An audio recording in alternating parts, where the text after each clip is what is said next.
안녕하십니까. 오늘 합리적 기독교 신앙 해례본 제20장 그리스도인의 소명, 영어로 콜링이라고 하죠. 부르심으로도 번역이 될 수 있는 부분입니다.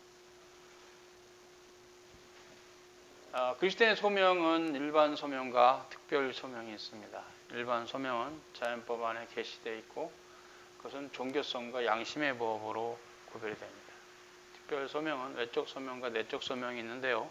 외적 소명은 세례를 통해서 증거가 되고 내적 소명은 중생을 통해서 우리가 알 수 있습니다.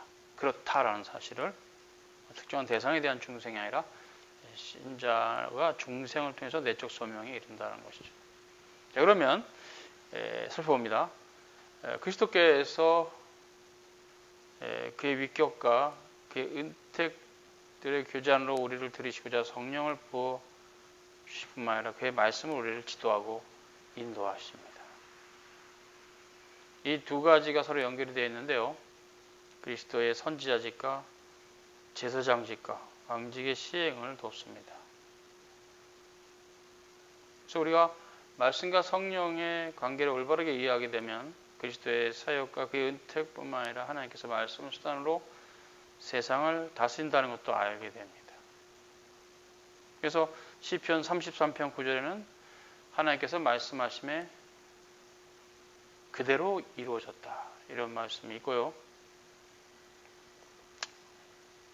이사야 55장 11절 그의 말씀은 헛되이 그에게 돌아가지 않는다. 반드시 그가 기뻐하시는 그 일을 성취하며 그가 보내신 그 일이 합당하게 완수되게 하신다, 이런 말씀이 있습니다.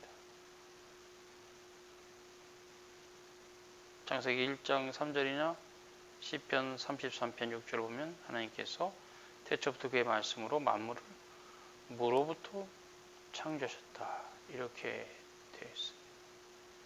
뿐만 아니라 히브리서 1장 3절은 그의 권능의 말씀으로 만물을 지탱하신다. 그러므로 이 말씀이 그처럼 창조적이며 만물을 떠받치는 권능이 있는 것은 하나님께서 아들 안에서 성령을 통해서 말씀하시기 때문입니다. 또 일하시기 때문입니다. 그런데 하나님께서 이 세상 속에 구체화시킨 이러한 권능은 모든 피조물이 이해할 수 있는 것은 아니에요. 오직 이성 있는 피조물만 이해할 수 있어요. 왜냐하면 하나님께서 사람들만을 그의 형상으로 지으셨기 때문입니다. 오직 사람만이 언어를 가지고 사색할 수 있고, 그래서 하나님께서 그의 피조물에게 제시해 주신 것들을 생각하고 지각하고 할 수 있어요.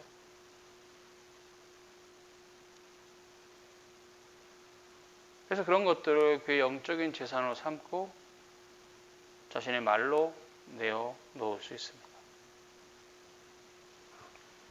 아담과 하와가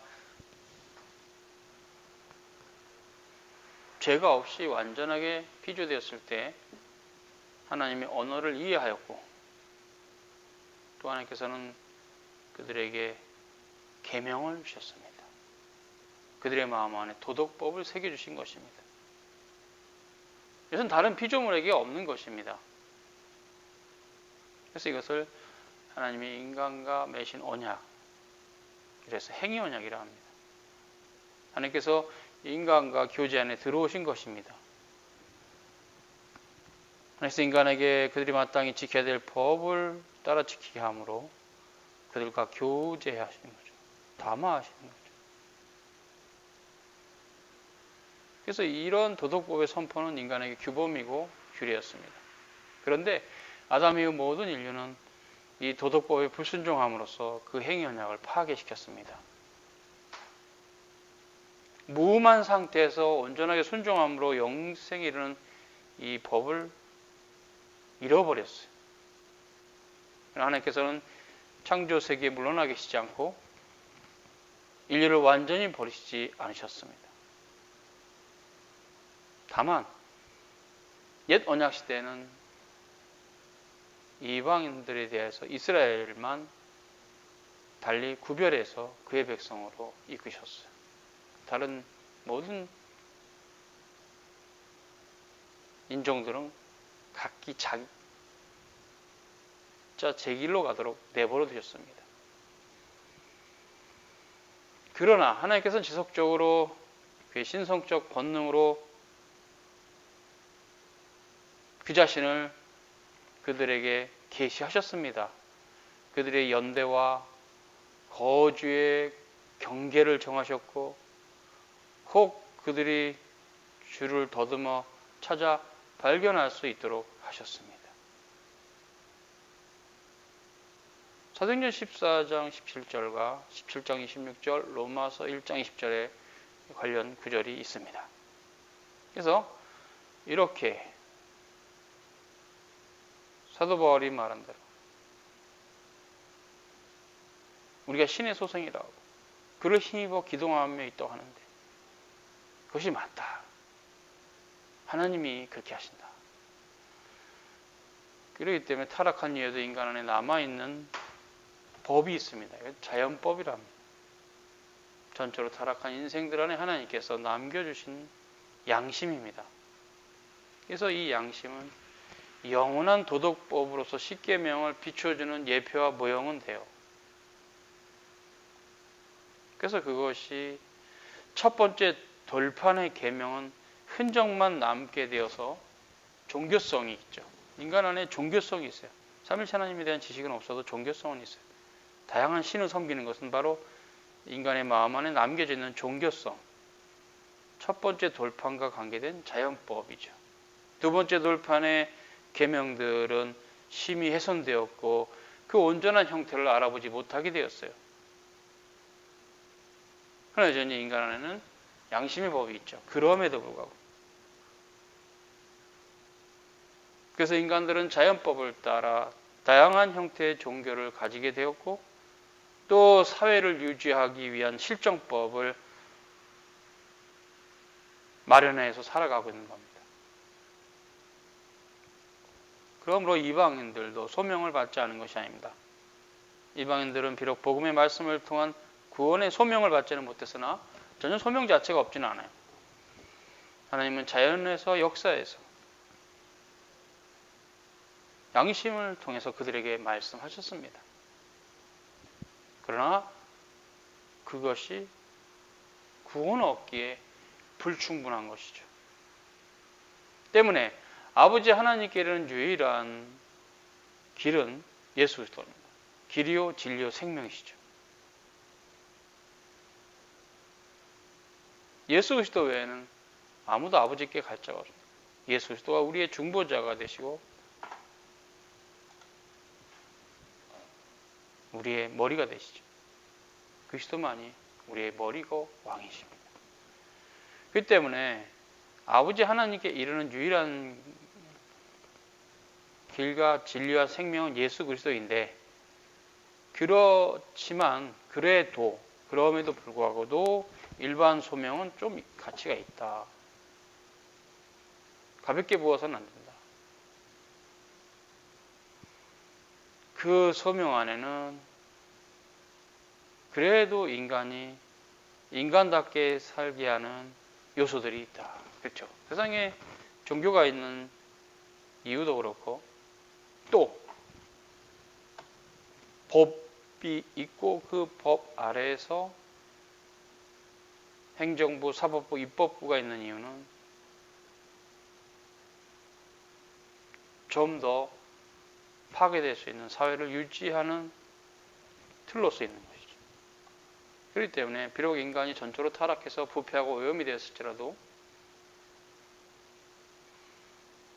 하나님께서 태초에 그들에게 명하신 하나님을 사랑하고 이웃을 사랑하라는 그 요구가 담겨 있습니다.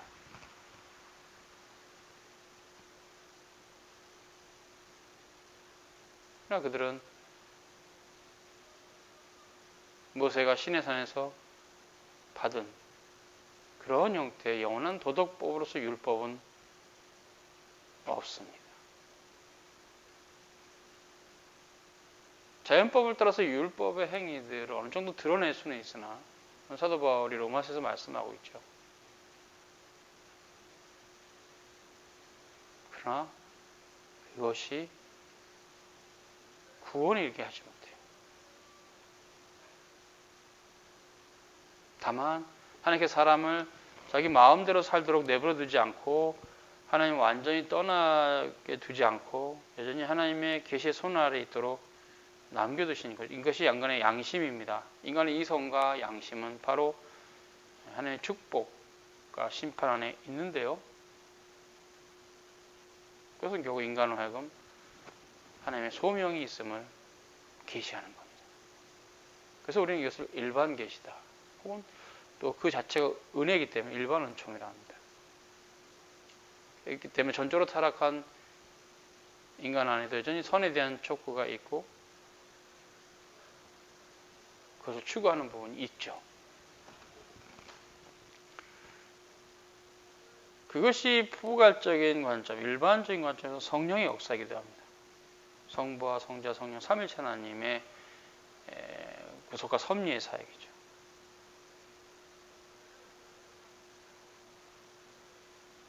그러나 이 일반 소명은 자연과 양심 안에서 우리에게 다가오는 바 하나님의 일반적인 증언과 말씀인데 기독교 영역 안에서 주어지는 복음적 말씀과는 구별이 됩니다.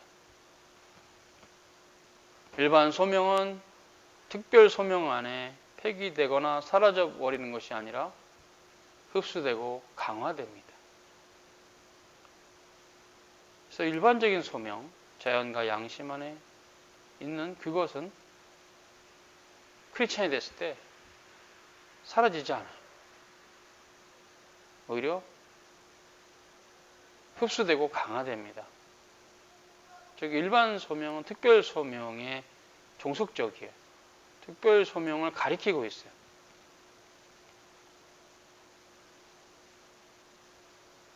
그래서 일반 소명 가운데 있는 사람 중에서 세원양에서는 예수 그리스도를 믿음으로 특별 소명으로 부르심 받고 이제 특별 소명 가운데 있는 자는 일반 소명을 강화하는 거죠. 강화. 그래서 예수님께서 내가 율법이나 선지자나 폐하러 온 줄로 생각하지 마라. 폐하란 것이 아니요 완전케 하려 합니다. 그래서 그리스도의 복음 안에서 일반 소명은 다 완성이 되는 형태입니다. 하나님께서는 구약의 모세를 통해서 이스라엘 백성들에게 이방인들에게는 불완전하고 순결하지 못한 상태로 알려진 도덕법을 완전한 형태로 주셨어요. 십계명입니다. 십계명은 이스라엘이 삶의 규범으로 지켜야 하는 영원한 도덕법이었어요. 그때 그리스도께서 이 법을 폐하러 오시지 않고 성취하러 오셨다고 말씀하셨습니다. 그렇기 때문에 율법은 실제로 첫사랑과 맺은 행위언약의 법이에요. 그래서 행위언약에 속한 자들은 무음한 상태에서 이 법을 지킴으로 영생을 얻을 수 있어요. 그러나 그것은 이론이고 현실은 전적으로 타락했기 때문에 아무도 아담의 타락 이후 아무도 율법을 행함으로 구원을 받을 수 없습니다. 이제 복음은 인간의 타락 이후에 알려진 은혜 언약입니다. 예수 그리스도를 믿음으로 전적인 은혜로 영생을 얻게 되는 언약입니다. 그러나 그 은혜 언약은 행위 언약을 말소시키거나 폐기하는 것이 아니라 완성시키는 겁니다.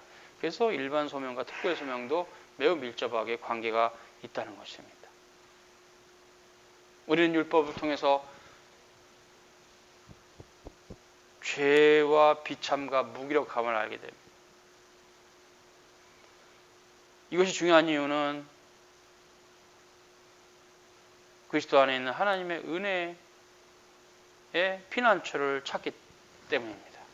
둘째로 우리는 그리스도와 함께 죽고 그와 함께 살 것을 율법을 통해서 더 알게 돼요. 율법을 통해서 더더욱 우리는 그리스도와 함께 죽고 그와 함께 살아야 된다는 복음을 깨닫게 돼요. 그래서 율법의 의를 성취하죠. 이 때문에 정통 기독교 교리는 율법을 멸시하거나 깨트리는 자세를 취하는 반율법주의를 정지합니다. 율법과 복음은 성경 안에서 함께 갑니다. 서로가 서로에서 대조적이지 않아요. 우리 복음 안의 율법은 종속적입니다. 그래서 그것이 구별은 되나 분리할 수는 없어요. 복음으로 결국 가는 하나님의 은총이죠.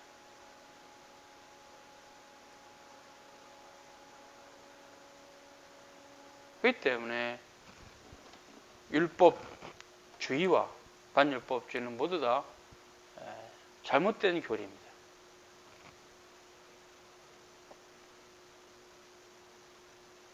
율법주의는 율법을 행함으로 의롭게 될 수 있다고 생각하는 사고방식이고, 반율법주의는 이제 그리스도의 십자가를 지셨으므로 율법이 다 지나간 거다, 아무것도 율법을 지킬 필요가 없다 하는 주장이에요. 둘 다 틀렸습니다.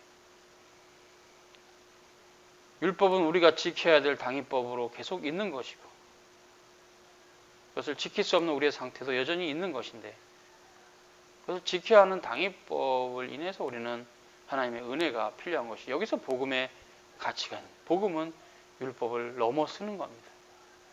근데 율법과 복음은 정도의 차이가 아니라 종류가 좀 달라요.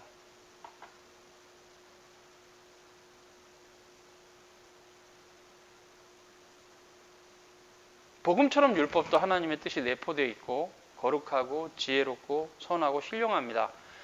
그러나 율법은 죄 때문에 무기력하고 의롭게 하기는커녕 정죄합니다. 또 하나님의 진노와 심판과 죽음을 촉발합니다. 이 때문에 율법은 복음을 지향해야 돼요. 복음이 율법을 통해서 그리스도에게로 이끌죠. 그래서 율법이 우리에게 가져다 주는 것은, 데려가는 것은 복음으로 값없이 주어지는 은혜를 깨닫게 해요. 율법은 복음을 비추어주고 복음은 율법을 완성합니다. 그렇기 때문에 우리는 자연과 양심 속에 모든 사람에게 있는 일반 소명도 그리스도 안에 살아가는 각 신자에게 미치는 특별 소명과 조화를 이룰 수 있다는 걸 알 수 있어요. 예수 그리스도 안에서 성취되는 것이죠.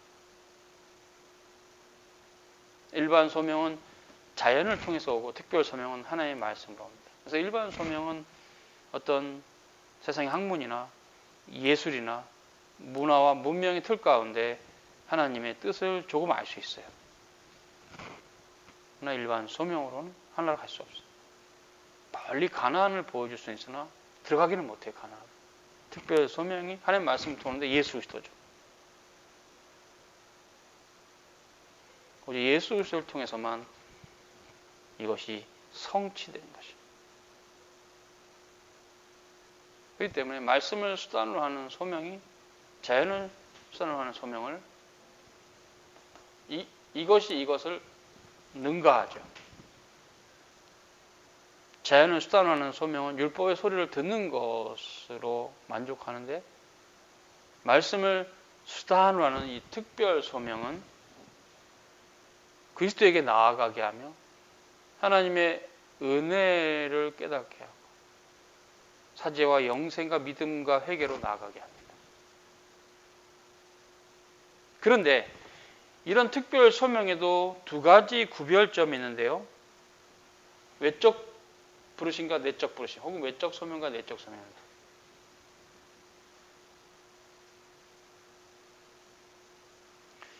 외적 소명은 세례를 받은 모든 사람들은 외적 소명을 받으십니다. 내적 소명이 구원에 이르는 소명인데요. 그럼 외적 소명은 아무런 가치가 없느냐? 그렇지 않습니다. 그 안에는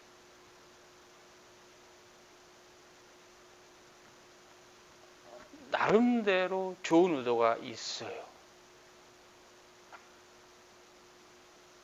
또 그것은 내적 소명을 준비케 하는 부분이 있어요.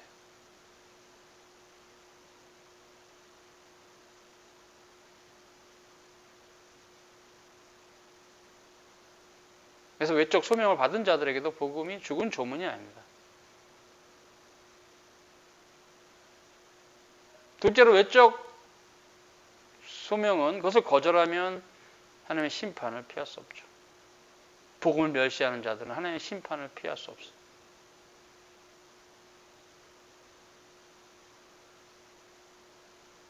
그래서 외적 소명 자체도 가치는 있다.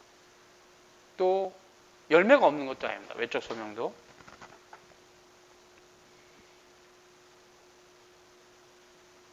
인간으로 하여금 끔찍한 죄를 삼가하게 하고 순조랑하고 덕스러운 삶을 이끌어주는, 인도하고 지도하는 면이 외적 부르심에도 있어요. 그러나 일반적 소명이 자연스럽게 특별 소명으로 갈 수 없듯이 외적 소명이 자연스럽게 점진적으로 그러니까 내적 소명으로 가지는 않아요. 그래서 중생을 통해서만 이제 내적 소명으로 갑니다. 긍휼히 여기시는 하나님의 주권적 은총으로만 내적 소명으로 나아갑니다. 그래서 유효적 소명이라고도 하는데 이것은 중생입니다.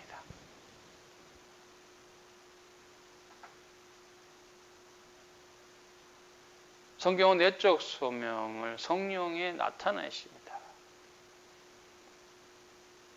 시몬 베드로가 예수 그리스도에게 대해서 고백할 때 주는 그리스도시요 살아계신 하나님의 아들입니다. 이런 신앙 고백했을 때 예수께서 말씀하시죠. 바요나 시몬아 내가 복이 있도다. 이것을 내게 알게 하니는 하늘에 계신 내 아버지다. 이것은 결국은 내적인 소명이 있었다는 얘기죠. 사도 바울의 회심도 그렇습니다. 다목에서 예수 그리스도를 본 것 다 모두 다 내적인 소명이에요. 성령께서 역사하신 거죠.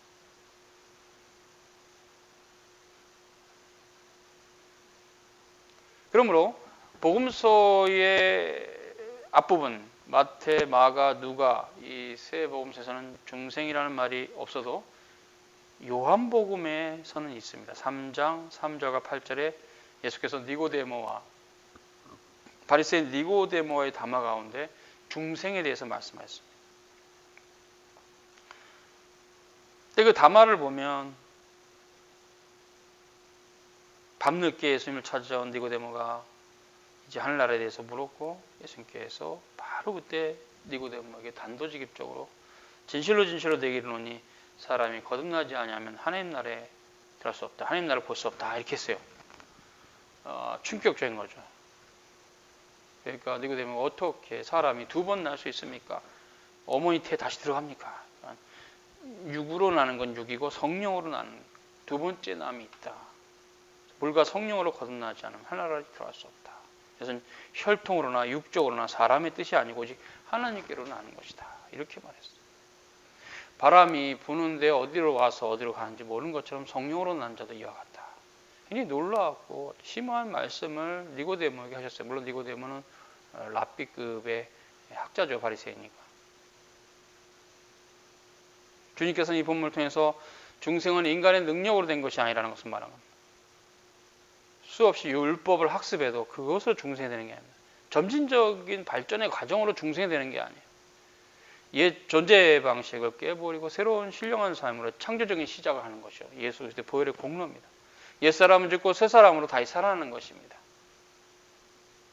그러나 중생은 두 번째 창조가 아니고 재창조입니다. 즉 두 번째 창조가 아니란 말은 육신적으로 어머니 태로부터 다시 태어나는 것이 아니라 성령으로 다시 태어나는 거죠. 그게 재창조로 표현한 겁니다. 그렇기 때문에 중생 이후에도 그 사람의 자아는 그대로예요. 동일한 사람이고 동일한 인격입니다. 그러나 자신을 날마다 십자가에 못 박고 그리스도와 함께 죽고 그와 함께 다시 사는 것이죠. 그래서 그 본래 자아가 다른 자아에 의해서 멸절되는 것이 아니고 그 본래 자아가 새롭게 되는 것입니다. 중생으로 인간 존재의 연속성과 통일성과 연대성이 깨어지는 것이 아니고 오히려 그 안에 엄청난 중대한 변화가 일어나서 새롭게 되는 겁니다. 그래서 영으로 난 것은 영이다. 이렇게 성령으로 살고 성령을 쫓아야 하는 거죠. 그래서 중생은 인간 안에 새 생명의 원리가 들어간 거예요. 중생은 성령께서 창조적으로 그리스도의 부활을 믿는 자들에게 연합시키는 새 생명의 원리가 되는 겁니다. 오늘 여기까지입니다. 수고하셨습니다.